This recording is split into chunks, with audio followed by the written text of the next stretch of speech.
আমরা এবার বেরিয়ে পড়লাম তামাংয়ের সাইট সিনের উদ্দেশ্যে। আজ দেখব মাধুরী লেক আর বুমলা পাস, ফিরে এসে যাব তামাং মঠ। তো সকাল সকাল আমরা ব্রেকফাস্ট সেরে বেরিয়ে পড়ি তামাংয়ের পাহাড়ি রাস্তা ধরে। অপরূপ সৌন্দর্য সে দৃশ্য, সে তো আপনারা দেখছেন। মেঘ, পাহাড়, গাছপালা সব একে অপরের সাথে খেলা করছে।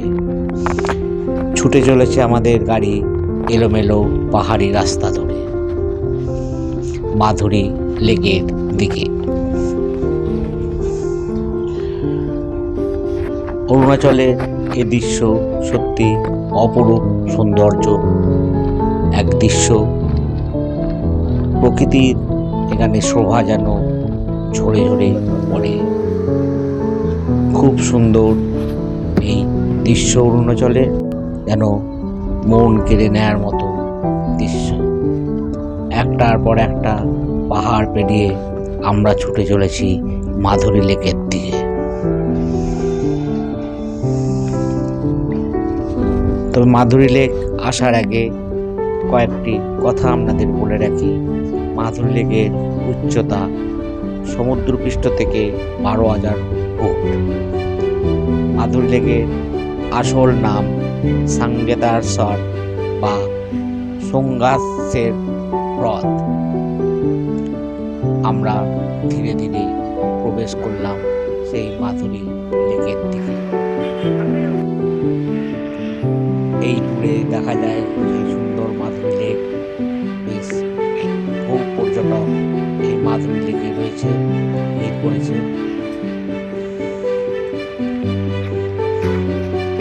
দেখছেন সেই মাধুরী লেক যাওয়ার এই রাস্তা, এখান থেকে হেঁটে হেঁটে যেতে হয় লেকের দিকে।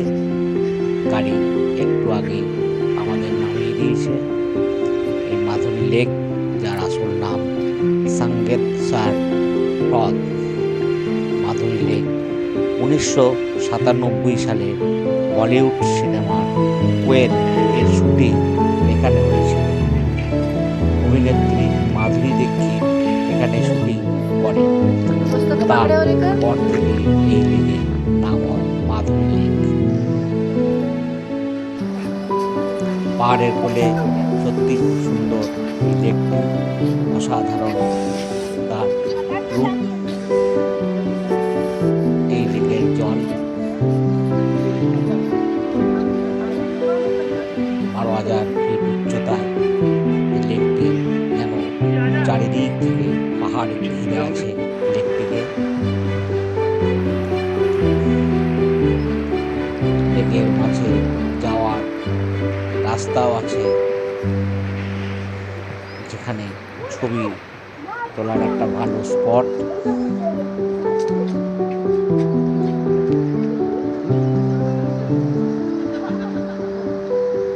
এই সেই মাধুরী লেক।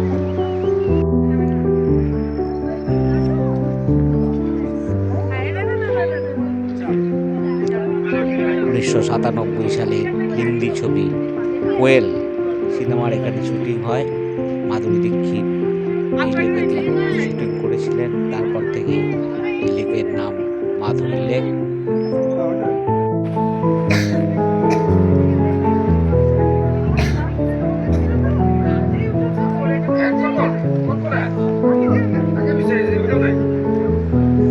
সমুদ্রপৃষ্ঠ থেকে 12,000 ফুট উচ্চতায় অবস্থিত এই মাধুরী লেক।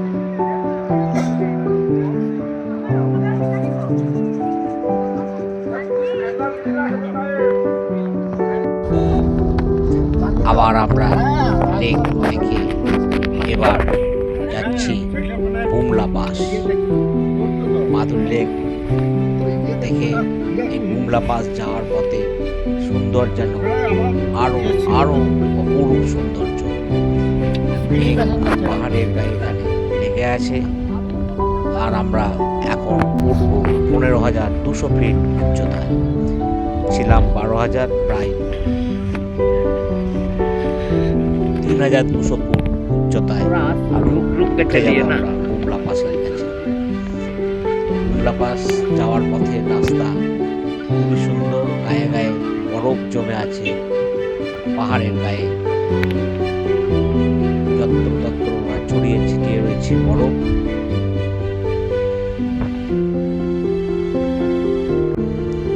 বরফের উপর খেলছে পর্যটকরা। খুব সুন্দর এই ছবি, যেন চোখে না দেখলে ভোলার নয়।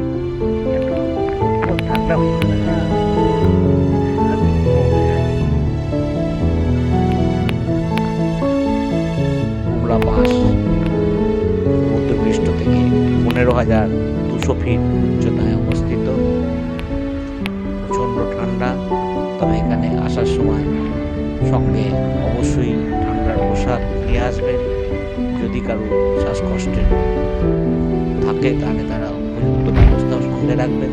যদিও এখানে টেন্টের মধ্যে মিলিটারিতে এর অক্সিজেন ক্যাম্প, অক্সিজেনের এর কিয়ক্স থাকে, তো সেখান থেকেও যদি কারো প্রবলেম হয় সেখানেও অক্সিজেন দিতে পারে। যে মিলিটারিতে ক্যান্টিন আছে, এখানে চা খাওয়ার জন্য ক্যান্টিন আছে, সেই ক্যান্টিনের কিয়ক্সের ব্যবস্থা আছে।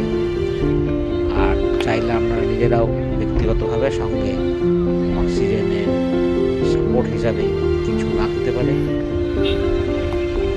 যেহেতু 15,200 ফিট উচ্চতায় একটু শ্বাসকষ্ট হলেও হতে পারে, তাই নিজেদের সাথে থাকাও ভালো।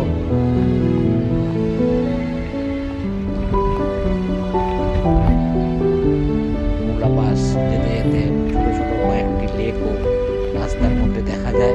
সত্যি সে লেকও যেন কোনো অংশে কম কিছু নয় মাধুরী লেকের থেকে। আমাদের গাড়ি ধীরে ধীরে এগিয়ে চলেছে কুমলা পাসের দিকে।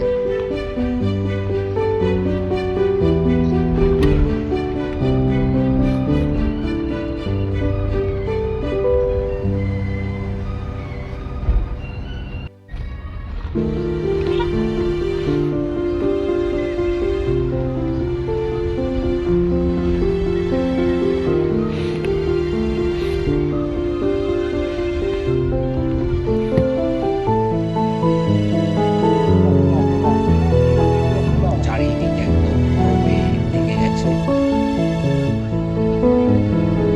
এখানে ডিসেম্বর মাস, জানুয়ারি মাসে এলে একদম পুরোটাই একদম বরফের চাদরে পড়ে থাকে, তখন আর পাথর একদমই দেখা যায় না।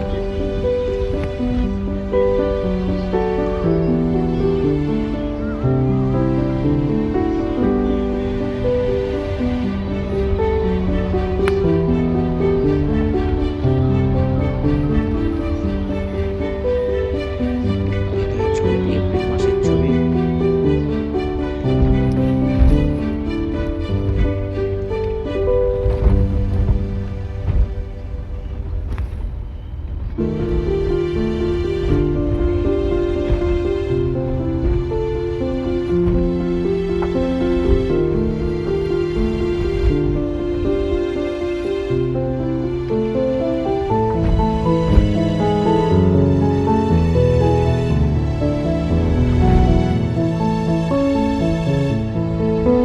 যতই ওপরে উঠি ঠান্ডা যেন ততই বাড়তে থাকে। একদম কুমলা পাসের কাছাকাছি আস্তে আস্তে যেন ঠান্ডা আরো বাড়তে থাকে। তার সাথে আগে মেঘলা ওয়েদার।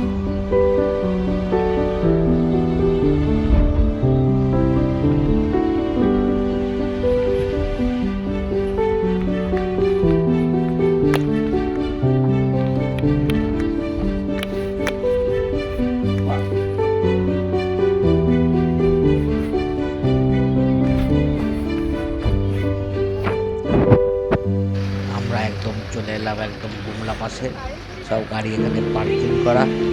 এখানে আমাদেরও গাড়ি এখানে দাঁড়িয়ে গেল। তো গাড়িতে কুমলা পাশে এই খানিকটা হেঁটে যাওয়ার পরই এখানে একটি মিলিটারিদের ব্যারিকেড আছে, সেই ব্যারিকেডের পর যেতে হয় বর্ডারের কাছে। যদি সেখানে কিন্তু কোনো রকম ক্যামেরা নিয়ে যাওয়ার কোনো অ্যালাউ নেই। আপনারা ক্যামেরা পারলে গাড়িতে রেখে দিয়ে যেতে পারেন, বা সঙ্গে নিয়ে গেলেও সেটা কিন্তু কোনোভাবেই বের করা যাবে না। সেখানে সিকিউরিটি কিন্তু জিজ্ঞেস করবে কারোর কাছে কোনো ক্যামেরা আছে কি না।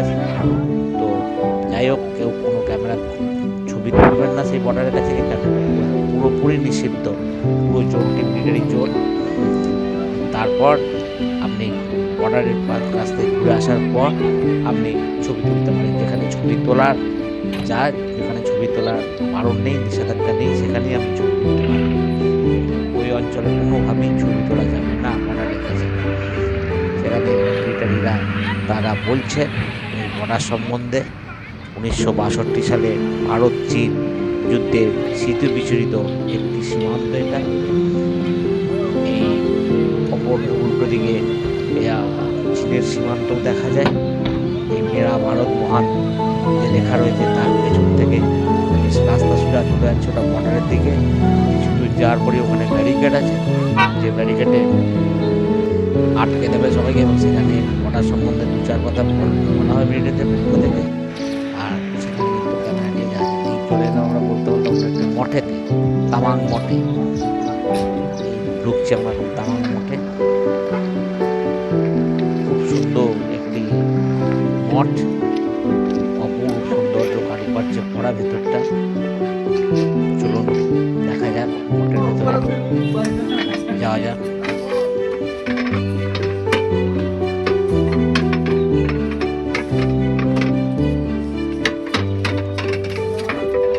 তামাং বেশ ঠান্ডা এলাকা, যথেষ্ট ঠান্ডা রয়েছে। এদিন বৃষ্টিও হচ্ছে ভালো, আর বাড়ি বৃষ্টি নামছে।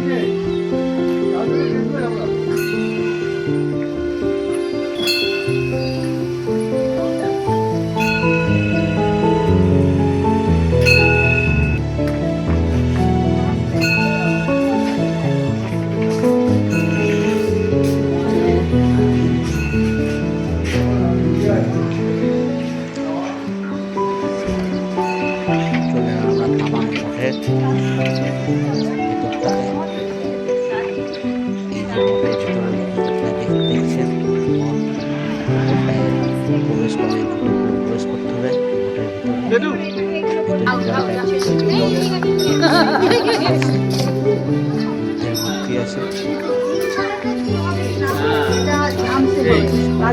এটা আবার কিসের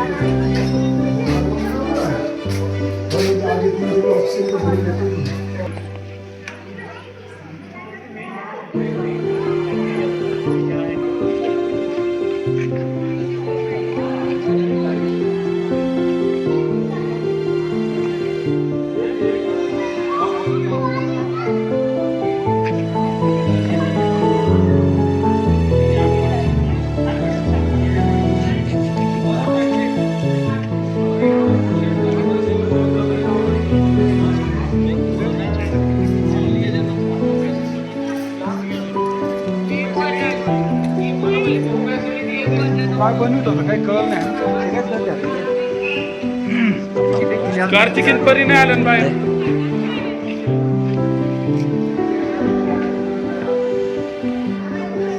চোখ জোড়ানো সব কাজ দেখলে সত্যি অবাক হতে হয়। মঠের ভিতরের কাজ দেখলে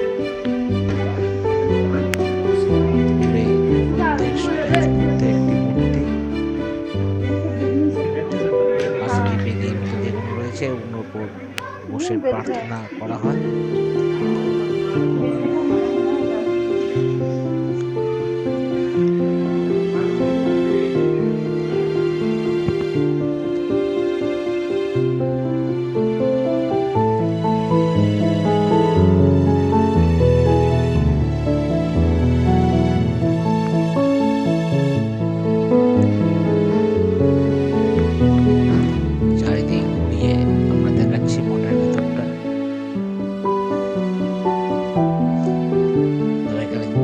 আসছেন স্থানীয় বুদ্ধের মূর্তির সামনে তাদের প্রণাম করার ভঙ্গিটাও সত্যি দেখার মতো।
স্মৃতি,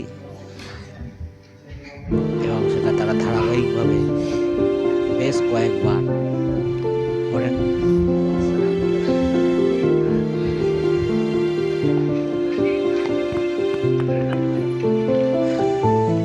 মঠ থেকে আমরা বেরিয়ে এলাম তামাং মঠ দর্শন করে। এবার আমরা ফিরে যাচ্ছি আমাদের হোটেলের পথে। তো আমাদের অরুণাচল সফর প্রায় শেষের দিকে, আর হয়তো 1-2টি পর্ব হবে। অবশ্যই সে পর্ব আপনারা দেখবেন, সঙ্গে থাকবেন। আজ এই পর্যন্তই, 10ম পর্ব। চোখ রাখুন 11তম পর্বের জন্য, অবশ্যই সঙ্গে থাকবেন। আজ আসি, পরবর্তী পর্বে আবার দেখা হচ্ছে।